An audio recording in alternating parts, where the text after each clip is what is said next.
राम राम मित्रांनो, मी अमोल कोळेकर पाटील. ही 2-3 कारणं सांगणार आहेत जे महाराष्ट्रामध्ये भाजपला अतिशय जड जाऊ शकतात.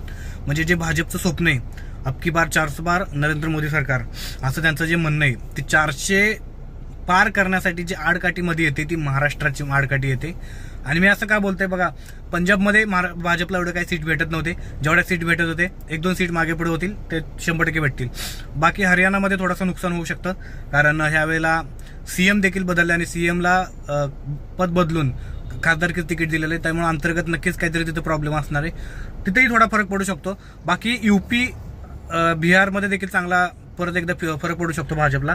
आणि यूपी झालं, यूपीमध्ये चांगलेच आहेत, कारण उत्तर प्रदेशचे मुख्यमंत्री यूपीचे आहेत आणि हिंदुत्वाचा मुद्दा असेल किंवा विकासाचा मुद्दा असेल, यूपीसाठी खूप एकदम सपाट रस्ता करून ठेवलेला आहे आणि सुसाट गाडी चाललेली त्यांची. मध्य प्रदेशमध्ये देखील चांगला त्यांना निवडून येऊ शकतात, कारण त्यांचं सरकार आहे स्वतःच तिथं.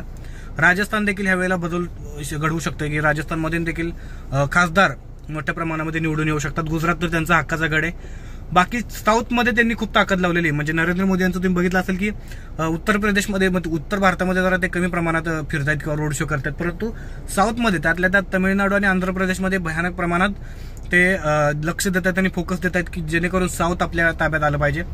आणि 100% ह्यावेळेला साऊथमध्ये त्यांना बेनिफिट मिळेल, कारण साऊथमधून त्यांनी असे 2-3 लोक उभे केलेले आहेत ना की साऊथमध्ये 100% क्रेडिट ते घेऊन जाण्यासारखे आहेत. एक म्हणजे तमिळनाडूमध्ये अण्णामलाई आहेत, ते एक IPS ऑफिसर होते, त्यांनी रिझाईन करून ते हे केलं, आपलं भारतीय जनता पार्टीमध्ये आले आणि आता तमिळनाडूचे प्रदेश अध्यक्ष आहेत. त्यांना त्या खासदारकीसाठी लोक तिकीट दिलेले देखील. आणि परत तमिळनाडूमध्ये पूर्ण ते फिरून रोड शो करून आणि लोकांमध्ये यात्रा करून एवढं फेमस झालेले आहेत की तमिळनाडूमध्ये ह्यावेळेला 100% लोकसभेच्या माध्यमातून बदल आपल्याला बघायला मिळेल. दुसरी गोष्ट तेलंगणामध्ये माधवीलता ज्या आहेत, ज्या स्वतः ओवेसींच्या विरोधात उभ्या राहिलेल्या आहेत, त्यांचं ग्राउंड लेवलला काम ओवेसींच्या पेक्षा 10 पटीने जास्त आहे असं तिथली लोक सांगतात.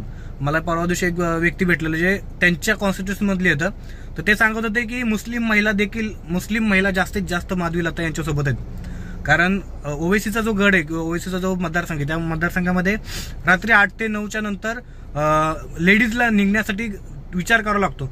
आणि त्या माधवीलता ज्या आहेत त्यांच्याबद्दल सांगायचं झालं तर त्यांनी त्यांच्या मुलांना पूर्णपणे शिक्षण हे घरामध्ये बसून शिकवलेले, कॉलेजला आणि शाळांना न पाठवता. म्हणजे विचार करा की त्या एवढ्या परिस्थितीमध्ये त्या राहून तिथून त्या उभे राहिलेल्या आहेत आणि तिथल्या स्थानिक महिलांचा एवढा त्यांना पाठिंबा आहे की ह्यावेळेला तिथली टक्कर 100% माधवीलता यांच्या बाजूने लागू शकते. त्याच्यासाठी नरेंद्र मोदी यांनी देखील तिकडे खूप फोकस दिलेलं आहे. त्याच्यामुळं तेलंगणा, तमिळनाडू आणि आंध्र प्रदेश इथून थोडा भाजपला नक्की फायदा मिळू शकतो. बाकी कर्नाटक आणि केरळ राहिलं, इथे जर भाजपचं पहिलं सरकार होतं, त्यामुळं कर्नाटकमध्ये तर फायदा होईलच. केरळमध्ये त्यांना कधी एवढं जास्त सीट मिळाली नाही, त्यामुळे आता ह्याही वेळेला केरळला त्यांनी जास्त काही फोकस दिला नाहीये. आता राहिला विषय महाराष्ट्राचा ह्या 2-3 गोष्टींचा त्यांना खूप मोठ्या प्रमाणात फटका बसू शकतो. आणि महाराष्ट्रामध्ये ज्या 48 लोकसभा सीट आहेत त्यापैकी भाजप जरी बोलत असेल की आम्ही 45 पार जिंकू, तर ते शक्य नाहीये आता सध्या. कारण 2-3 मुद्दे, जसे मी ह्याच्या आधी बोललोय की मराठा आणि धनगर समाजाचे आरक्षण मिळाले नाहीये, त्या दोन्ही गोष्टीमुळे समाजामध्ये संभ्रमता निर्माण झालेली आणि राग आणि द्वेष निर्माण झालेला आहे. आणि हे आंदोलकांना शांत करण्याचं काम सत्ताधारी सरकारचं होतं, परंतु सरकार ते अपयशी ठरल्यासारखं झालंय. आणि ह्या गोष्टीचा फायदा 100% विरोधक हे उचलतातच, कुठल्याही राज्यातले असतात ते विरोधक उचलतात. दुसरी गोष्ट, महाराष्ट्रामध्ये 2 मोठे प्रादेशिक पक्ष फोडले गेले आणि त्या पक्ष फोडल्यामुळे महाराष्ट्रामध्ये एक सहानुभूतीचं वातावरण हे विरोधी पक्षांकडे गेलेले. त्यामुळे भाजपला ह्या दोन्ही गोष्टींचा खूप मोठ्या प्रमाणात महाराष्ट्रामध्ये फटका बसेल. आणि सर्वेंच्या अंदाजानुसार महाराष्ट्रामध्ये भाजपला 30 ते 35 जागांपर्यंत येऊन थांबावं लागेल. आता नक्की निवडणुका सुरू झालेल्या आहेत. काल पहिला टप्पा हा विदर्भातला पार पडलेला, आता नक्की दुसऱ्या टप्प्यामध्ये किंवा 4 जूनला नक्की फायनल होईल की कोणाला किती जागा भेटल्या. पण एक अंतर्गत सर्वे, डिजिटल सर्वे जे आहेत त्याच्यानुसार भाजपला 30 ते 35 जागा महाराष्ट्रामध्ये भेटत आहेत. बाकी तुमचं मत आणि तुमचं प्रतिक्रिया काय आहेत की भाजपला महाराष्ट्रामध्ये फटका बसू शकतो का, भाजप महाराष्ट्रामध्ये सेफ आहे, हे तुम्ही मला कमेंट करून नक्की सांगा.